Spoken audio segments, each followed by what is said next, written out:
I think a lot of times as creatives, we want to do all the things, but then we, fail to execute them. One of the things that I know I had to struggle with was business, right? Of learning how to do business and not knowing the structure of business. And so I, was constantly trying things on, doing the things.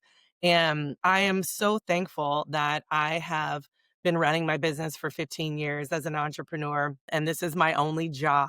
And I think a lot of times as, sex educators, as adult entrepreneurs, as whatever profession you are in the sexuality industry, we just don't get those business skills.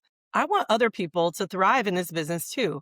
Like I want other people to have businesses for 15, 20 years, you know what I mean? And in order for us to get there, in order for us to understand that this can be sustainable, then we have to know the business tips and tricks, particularly around this industry. So teaching you what you want to do, how you should market yourself, how to get your name out there, how to negotiate, how to read contracts, how to book yourself, how to, understand the return on your investment when you are traveling or speaking or doing conferences and things like that. So really, how to partner, collaborate with people. Welcome to the Somatic Pleasure podcast, where the body is the teacher and sensation is the path. I'm your host, James Hummocky. This is a space where breath slows, skin listens, and we enter the raw, unfiltered currency of intimacy, desire, and embodied truth.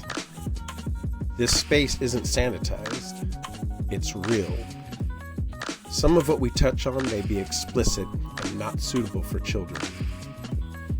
So, if you're ready to feel all of it, come on in.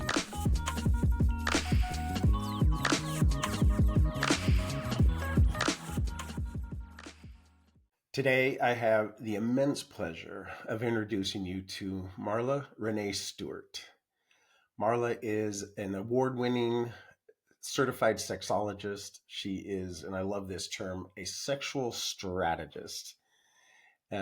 She's an intimacy, relationship, and sex coach. She is a business coach. She has a program called Sexcessful Business Coaching for people that are working in the erotic industry and would like to push their businesses past six figures. I first met Marla at Sex Down South when I was volunteering, and next when I was presenting at the conference. And I just was incredibly impressed by her energy and her power that she was able to touch the whole room and the whole community. And I got to feel that myself. So I was really honored when she said yes to coming on to the podcast. I hope you enjoy her as much as I do. Marla, thank you so much for coming on to the Somatic Pleasure podcast. It's really good to see your face and get to sit down and actually talk to you. Yeah, I met thank you you so at much. the first time in, I think it was 2023. That year I volunteered to come into as a volunteer at the Sex Down South conference. And, it is just a madhouse trying to move that. So it's really nice to have a quiet moment to sit down and talk to you. Yes, thank you so much for having me, James. I'm so happy. I was wondering if you were going to come back, this year or next year, You're like, it was a lot. There was a lot going on. There was a lot going on. And, there's something I people that aren't familiar with this space, I'm going to have you talk about it a little bit, the Sex Down South particularly. But I will say this,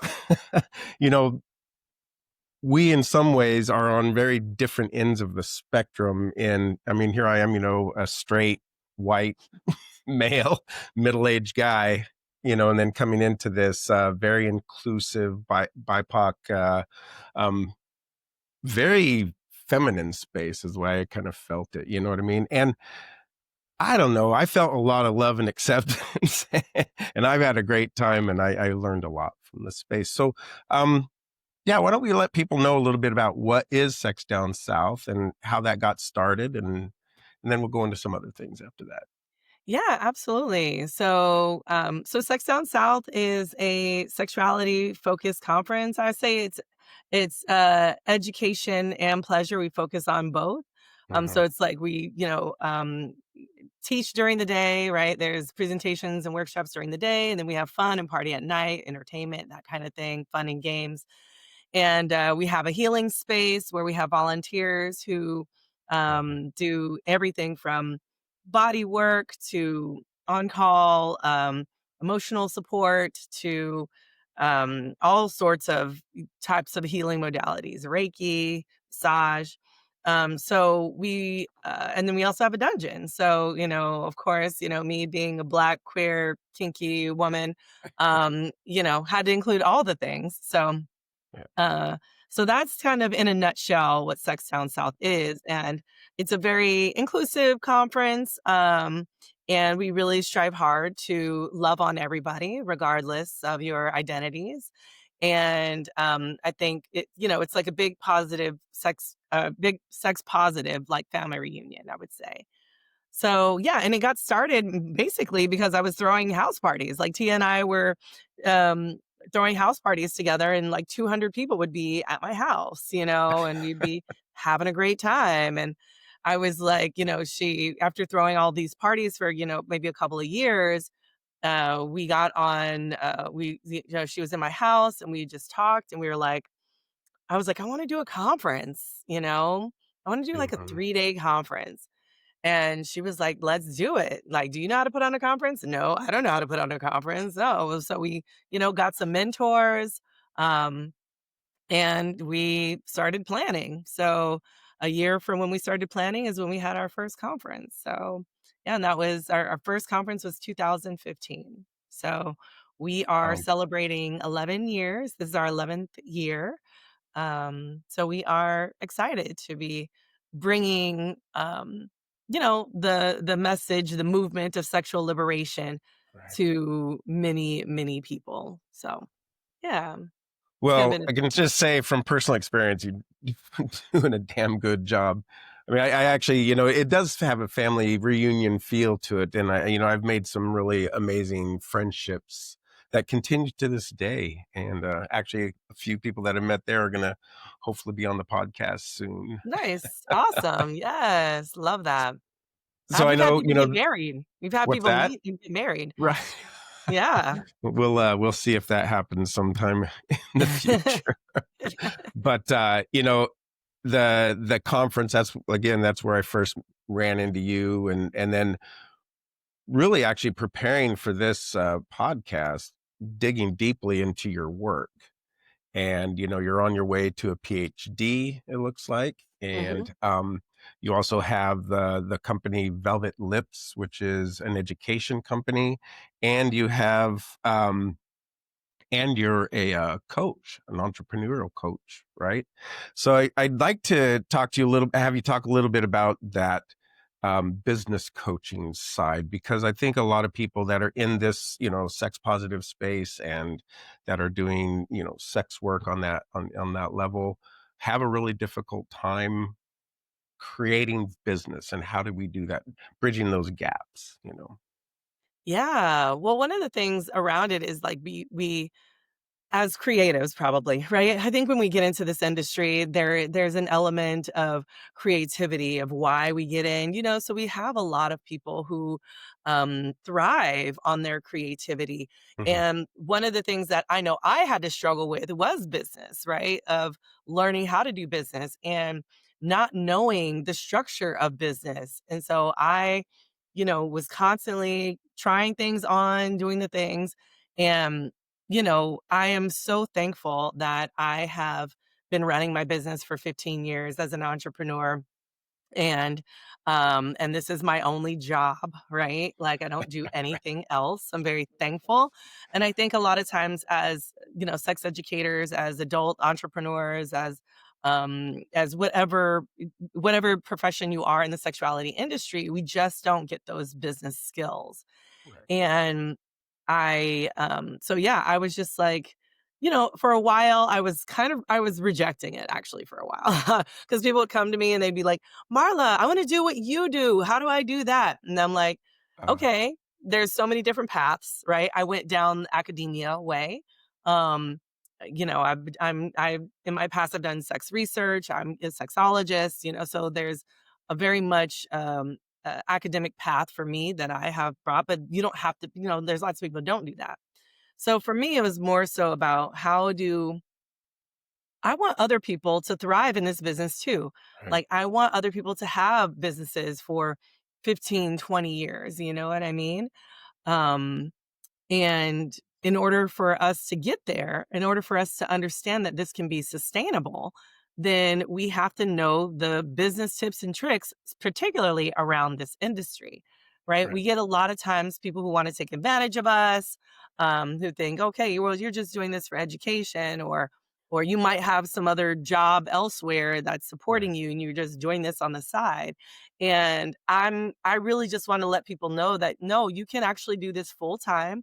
This can Mhm. be your whole job, and you can make money if you put in the effort, and if you if you know the skills. And so what I'm doing are teaching the skills. So I'm teaching how to set up your business. I'm basically going step by step with people on all the things. So how to set up your business, how to really define your business, because some people are like, I don't even know what I want to do, or do I want to Mhm. teach, or do I want to do this? And then they find out later,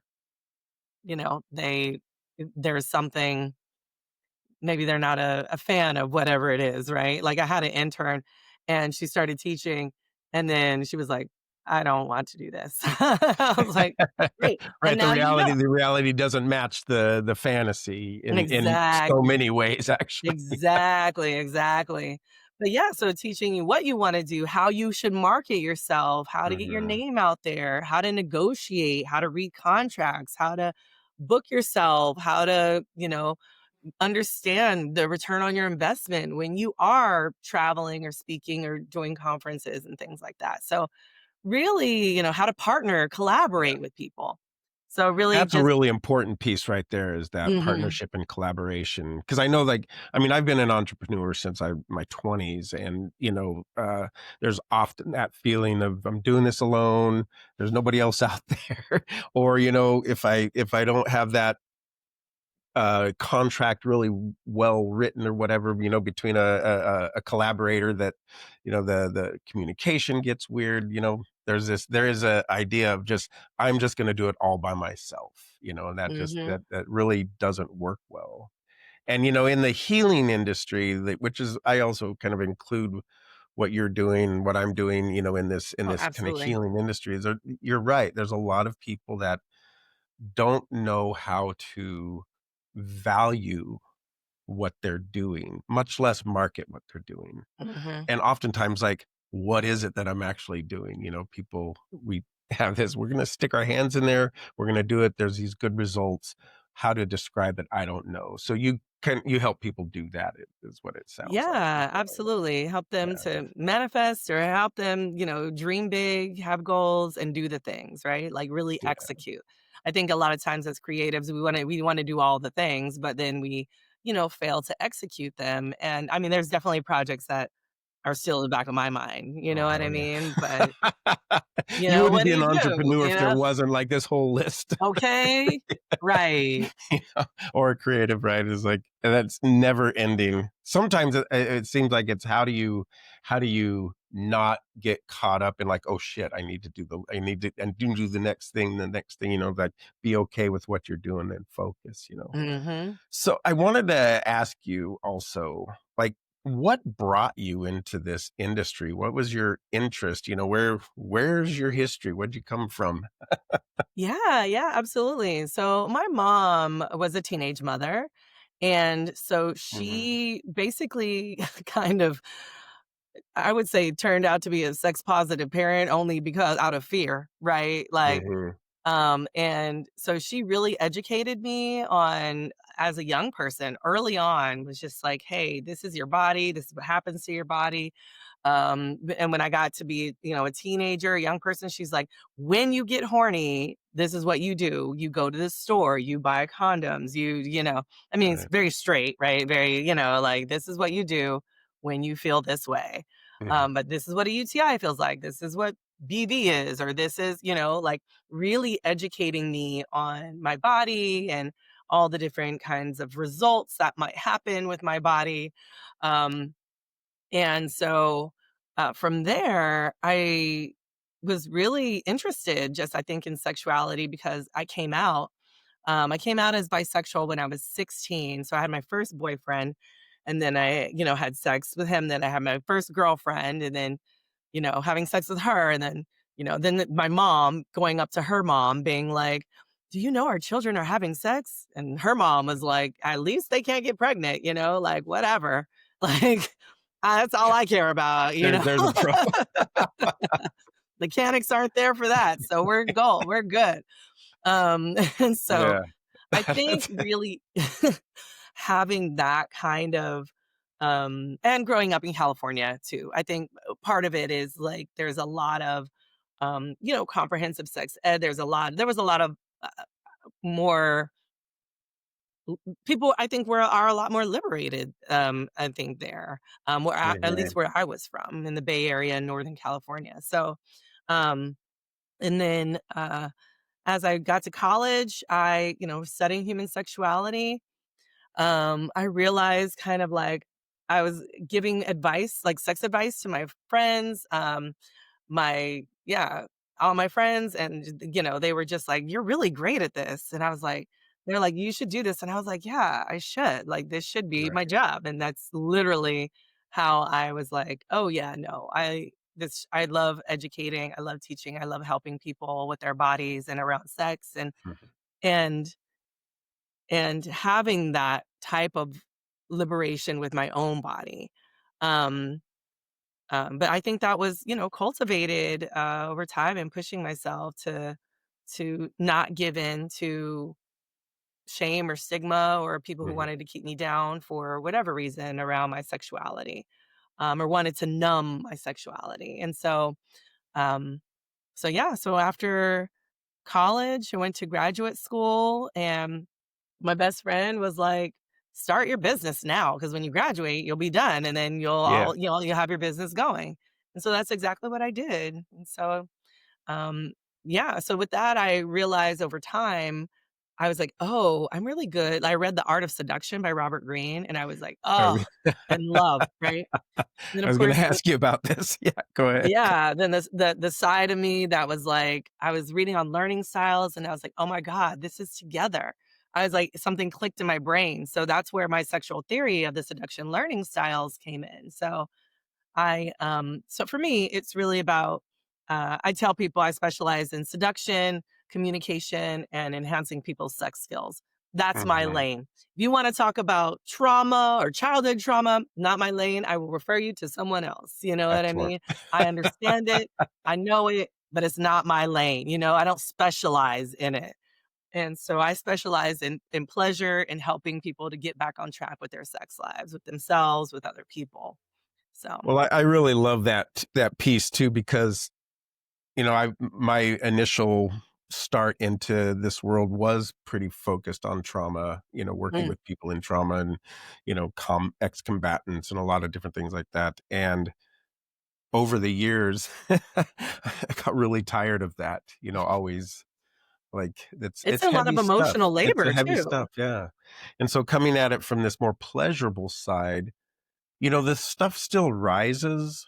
I mean, it does, it'll rise up but there's a different container for it and a different way of moving with it. And it just is so much more um okay, pleasurable. It's just Yeah. so much more enjoyable to actually do it and the results to me seem a little bit better as well. Um but when you talk about seduction, like what do you mean by seduction? What does that Mm. mean for you? Seduction to me means, it's really about the art of teasing, pleasing. It's about luring people in, it is about, you Oh, know, that just sends chill up my spine. Like a yum, yum. Yeah. Like it's a way of, yeah, again, just like yeah, luring people in. And so with seduction, I think a lot of times people think like you have to be a certain way to seduce people. or seduction looks like this. But in Mhm. reality, we all seduce in very different ways. And so I think people have to realize what are the things that you have to tap in? What are your sexual assets that you can tap into and lean into so you can maximize them when you are trying to make connections with other people? And I and I love talking about seduction, and I think it's really sucks sometimes that people have demonized it or have manipulated kind of, the like the pickup artists, kind of Right. thing. And it's sort of like, no, like the way that I talk about seduction is like really genuinely making genuine connections based on somebody's seduction learning style, how they connect. And that's how I really truly believe that's what makes people click. You know what I mean?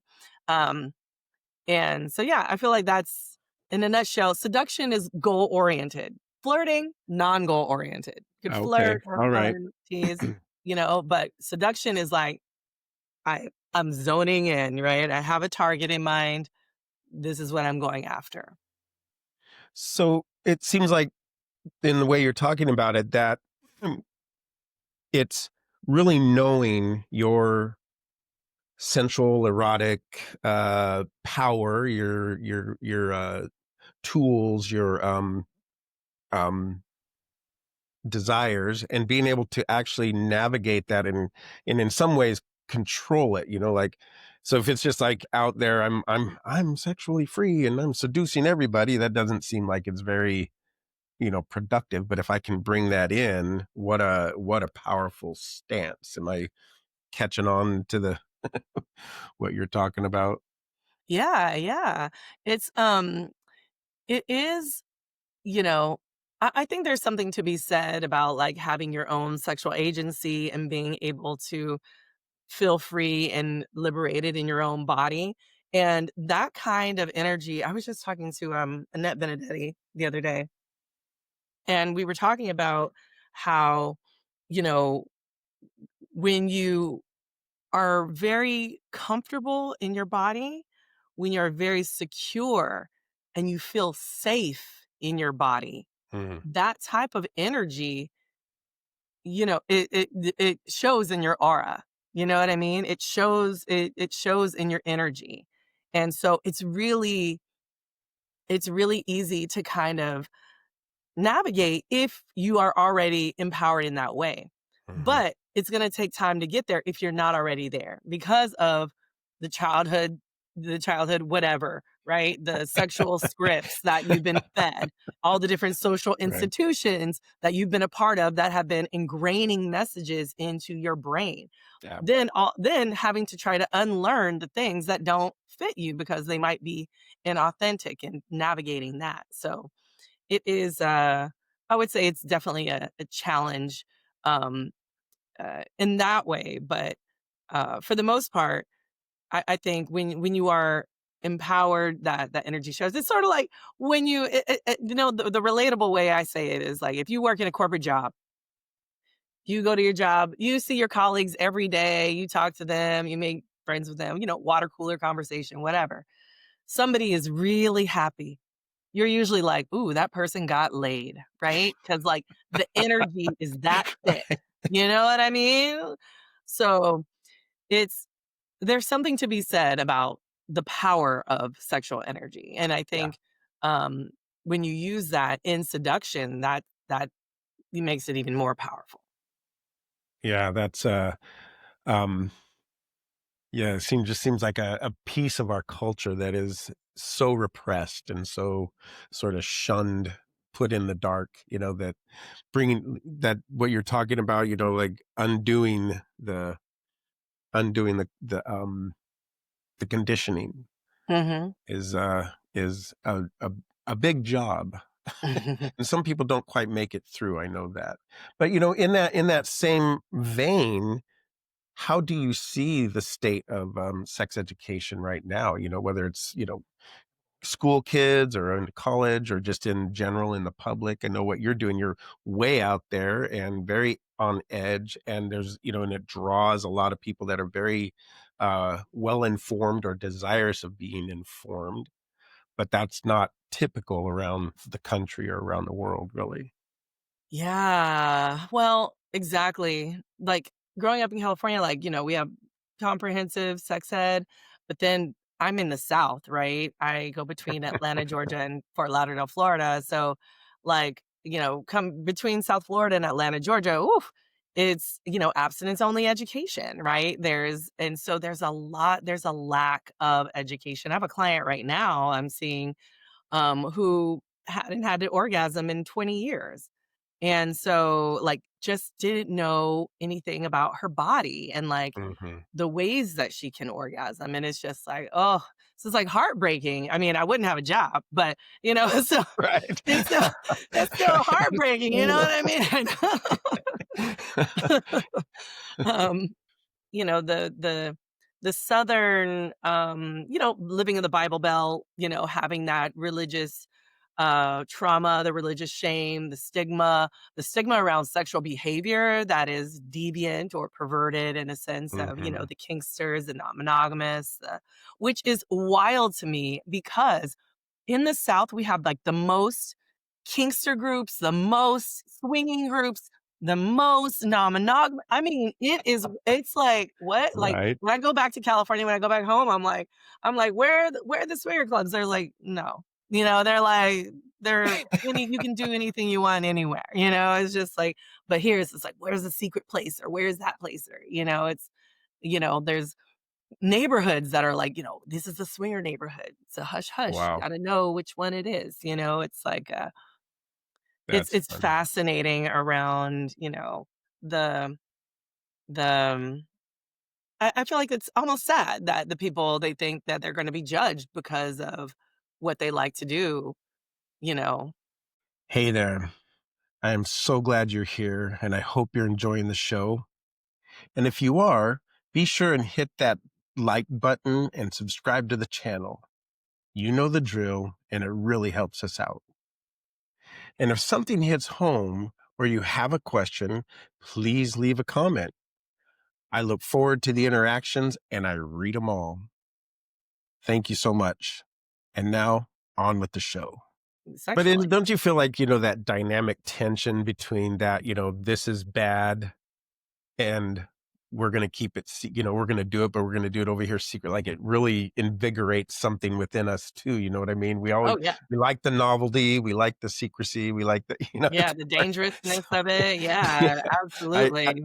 I've actually found that here in California distinctly. I've moved to well, Bakersfield, you know where that is. Yeah. And I'm like, wow, there's a very active community here.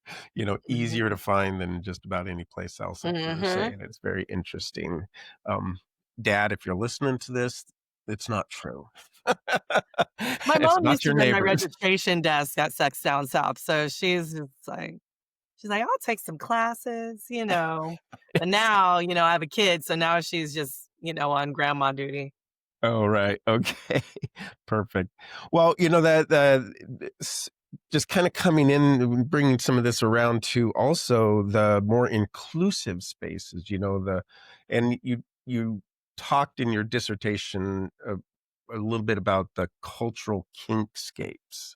Mm. And, you know, like, just paint us a scene. What are the changes? What changes practically when you bring in, the BIPOC or the LGBTQ community? That how does that shift things? Yeah, I think a lot of times we have to understand that when BIPOC folks go into kink places, who owns the dungeon? Who owns the places? Usually those are, white folks, right?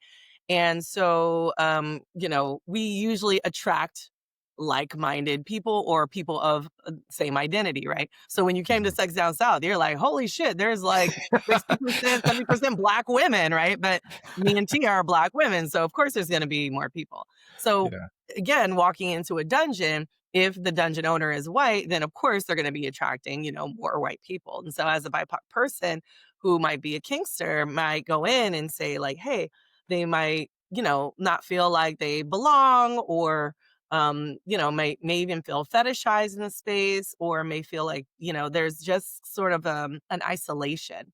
And so when thinking about how BIPOC people have shifted culturally around this, and not only understanding that kink is not only for white people, that BIPOC folks, I think also too, there's a teaching of history there too, right? Yeah. Like BIPOC folks have been doing this for quite a long time. I'm talking to one of my friends who lives in France who's doing research on African tribes and being like, these people are kinky, you know? Would they call it kinky? Nah, they would just call it Right. normal. We on the Western side, we're like, "Oh, that's kinky." You know what I mean? Like, there's African tribes that like are beating their like the wives are, beating their husbands like, "You deserve I'm gonna hit you until you make me orgasm." You know what I mean? Like, get it together. You know what I Wow. mean? Yeah, right? And so when thinking about these things, we have to understand these cultural shifts, or understand like what is kink as we understand it, right? In the Mhm. West. But like but how BIPOC folks are doing have been doing kinky stuff for as long as the white folks who have given us, I guess, the language around BDSM and what that, and all those things that it means. So, um, you know, I think that when we think about, the cultural kinkscapes, it's really about how BIPOC influence has changed kink over time, even language, right? So an example would be slave master language, right? Mhm. In the South, it's very there's some contention with Black folks amongst other Black folks, right? They're Mhm. like, I have adopted master slave. That is who I am. That is what I do.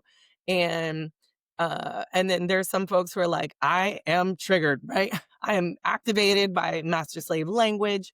We're changing it up, owner property.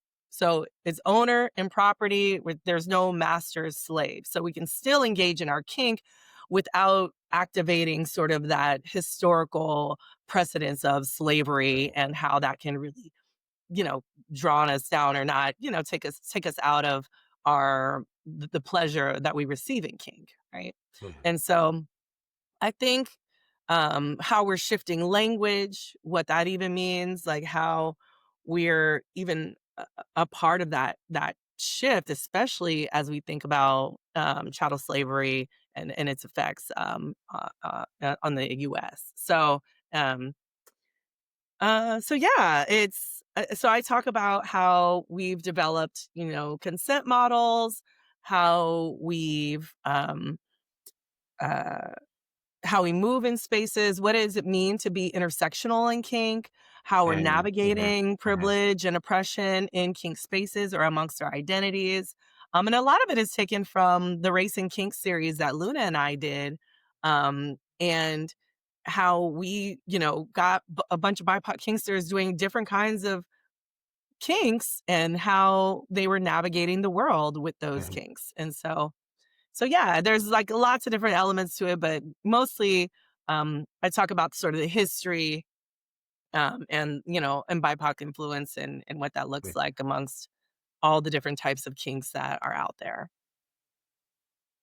Yeah, it was really interesting because up to that point, and then after I had gone to at least the first Sex Down South, I got involved in different communities, let's say like in Hawaii and a little more on the West Coast as well.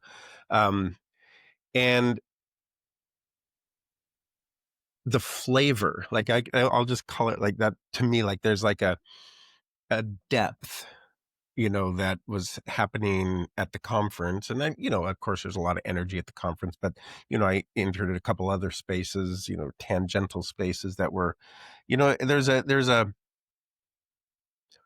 having that inclusivity and bringing in these perspectives and having these perspectives, not just in a debate, but actually in practice, like we're working together to do this, um, added, for me, just added so many more dimensions and layers to the play to the experience to the education. And I'd spent quite a bit of my life in other cultures, living in Central and South America, going to the Middle East, and not just traveling, but actually living there in the population. So, I have a little bit of understanding and feel for it. Not everybody does. So I could actually just feel that that depth that was there, and it was really quite beautiful. And I'm looking forward to it. I am going to try to actually get there this in the next couple of weeks. I've got some Oh, things really? going on, but oh yeah, yeah, Okay. yeah. I mean, it's right there on my But are there any more volunteer spaces left? No, I'll will. Probably. So probably, yeah, right. What that series you were talking about with Luna? Mhm. What was the name of that? And is that something that's still available Oh, somewhere? yeah, absolutely. You can go to raceandkink.com. And so the series talked about, or the series we had a bunch of guest speakers on. The reason we had it was coming from a place where there were some really racist things that were happening on FetLife. Hmm. People, it was COVID time. People were, wilding out. And, we were just like, yo, we need to like turn this into something productive. You know what I mean? Hmm. And so we were like, let's start talking about race and kink and what that looks like amongst different BIPOC folks. So Hmm. we've had everybody from, indigenous folks, from, um, you know, um, Middle Eastern, Asian, Black folks, just all sorts of different cultures and how they are navigating their own kinky world. And title holders, like all sorts of people. So we ended up actually winning an award for the Okay. series, and we kept it up for a couple of years. But you can go on the website, and there's talks, and there's a bunch of different talks that you can Beautiful. um, pick from to learn more. So yeah. S- Um, I'm definitely going to go there, and I'm I'm hoping I'm gonna put a link to that in the description too. Um, you know, as a practitioner, do you have an edge that you're working with right now? Something where you're uh, bumping up against, where you're learning or relearning something in your not just your business, but in your In life. my life. Yeah. Yeah, yeah, for me right now, I'm personally struggling with, I'm going through a divorce. And I think part of it is, I think as educators, as sexologists, as people who have been very knowledgeable, in this realm, I tried my best to fix my marriage multiple times. Um, Knowing what I know, implementing the things that I'm, like, teaching myself, and for me, the bump of, like, "Hey, I'm trying to do these things," and realizing the person that I married is not the person that I married, you know what I mean? Like, um and life shifts, all the things, I mean, um and I so for me, I'm currently struggling with, like, how can I tell people to keep their marriage together when I'm going through a divorce, Right. right? And I think a Right. lot of Right. us struggle with this, Mhm. um, because we're like, How did this happen?" Like, we went into it, we felt like we were good in our bodies doing the thing and getting married, and then what the fuck happened, Like, and so, I would say for me, I'm really struggling with trying to help people, with their love lives. Um, well, my love life is great now, but, but, but, You know, but, there's balance. relationship-wise, the divorce thing, like, understanding, like, keeping my marriage together, I think that was, ultimately the the hard part of, That's what I'm bumping up against right now. I Mhm. think emotionally just trying to, like, navigate those feelings. Yeah. Well, I mean, divorce, I mean, I've been through a couple of them. So, I feel you on that one. Um, but then there's that piece that you were talking about, when we have become educated and there are people that are looking to us as educators, communicators, examples, and then our own personal life kinda goes, bloop. People are like, "What the fuck?" Like, "Is anything you say real?" I don't know if people actually say that. Maybe there's some people that do that, but, you know, one thing I'm gaining from you that I noticed about you too is like you're very open. You're not like hiding things. You're not trying to put on an air to anybody. And that Mm-mm. to me that speaks louder sometimes than, all the tools and all the teachings and like okay, who is that person and how are they presenting and how do they navigate the vicissitudes of life which always are going to happen no matter who you Yeah. It's such a great word, vicissitudes. I love that one, yes. I've let it be part of my vocabulary. Yeah. People are like, "What the I hell are read a you book talking called about?" Vicissitudes. I was like, "Ooh, yeah." I mean Well, it's interesting because I have a couple of clients of my own that, are in marriages that are not working at all, mm, and helping them navigate whatever it is that they're going to do in that, just and a lot of it is just holding and just being there and letting them sorta process on their own, but it's I think it's better to get out than try to hold on. That's just my observation and, you yeah, know and your experience maybe, right? Like, that's also Yes. the bias, and I think I'm also trying to, like, not be biased as well, like, even with my client with the orgasm, like, her husband was doing the same thing that my wife was doing, like, didn't wanna touch me during pregnancy, didn't wanna, Oh, wow. it was just like, "What is going on here?" Like, I think and it's hard for me to be like, "Oh god, I know exactly what you're going through." "Girl, I know exactly what you're going through. Oh my god, I just wanted to be touched because I felt like a freaking goddess in my body when I was pregnant. I was like, look at this belly. I am bringing new life to the world. Yeah. Like, Yeah, yeah. I'm feeling so good."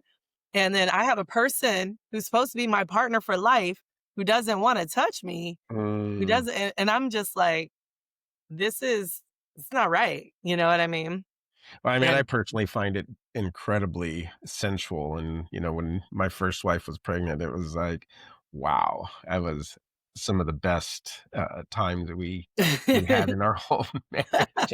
It really seriously was, she was more I wish mellow, I had everything was that. good. Yeah, yeah, yeah.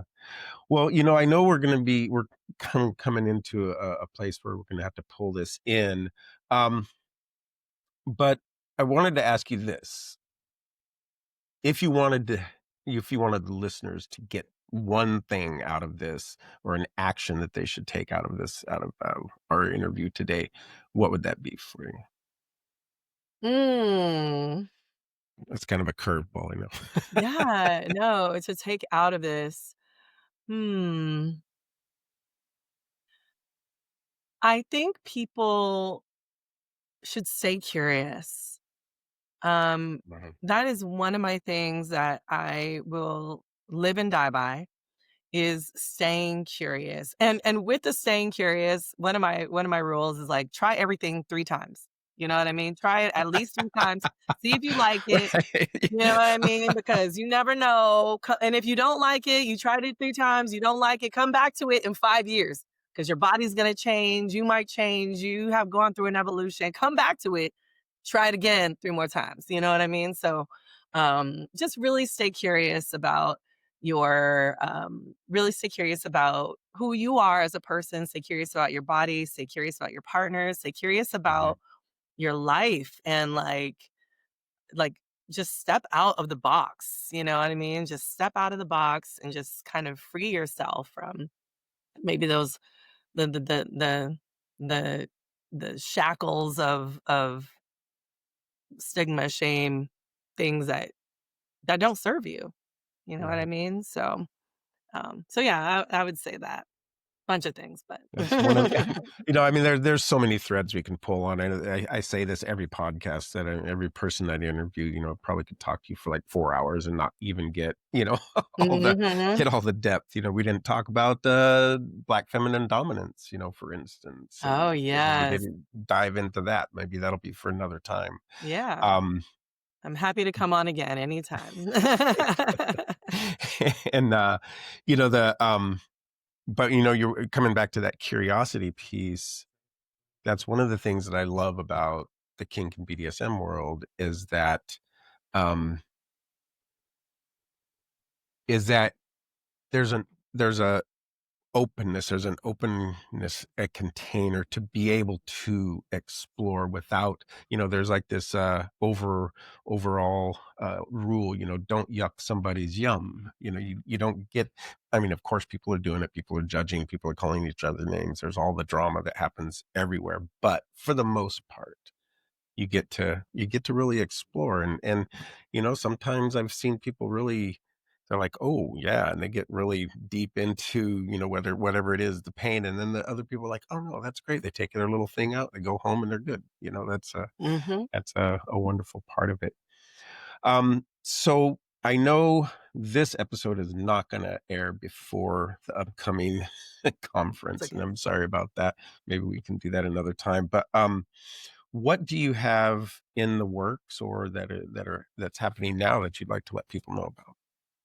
Yeah, I mean, I always have my classes up on my website. I'm always doing live classes. I do at least 2 sexuality education classes a month and at least 2 business classes a month.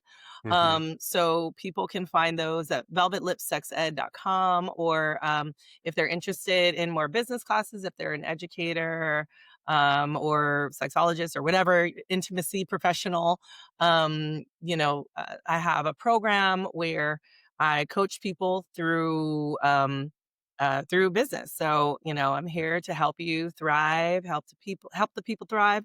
And that is successful, SEXCESSFUL.biz, successful.biz. So, And we'll put all um, of those links down here, so yeah, yeah, yeah, yeah. But yeah, that's the only I'm just working on those and like getting ready for 2026, honestly. After the right. conference is just like I am just gonna teach, kind of chill, you know, finalize this divorce and, move into the get my PhD, move into the new year with, being Dr. Marla. So that's Dr. where my focus Marla, is I at look right now is forward to just that. I finishing think my that's gonna be a party, Marla.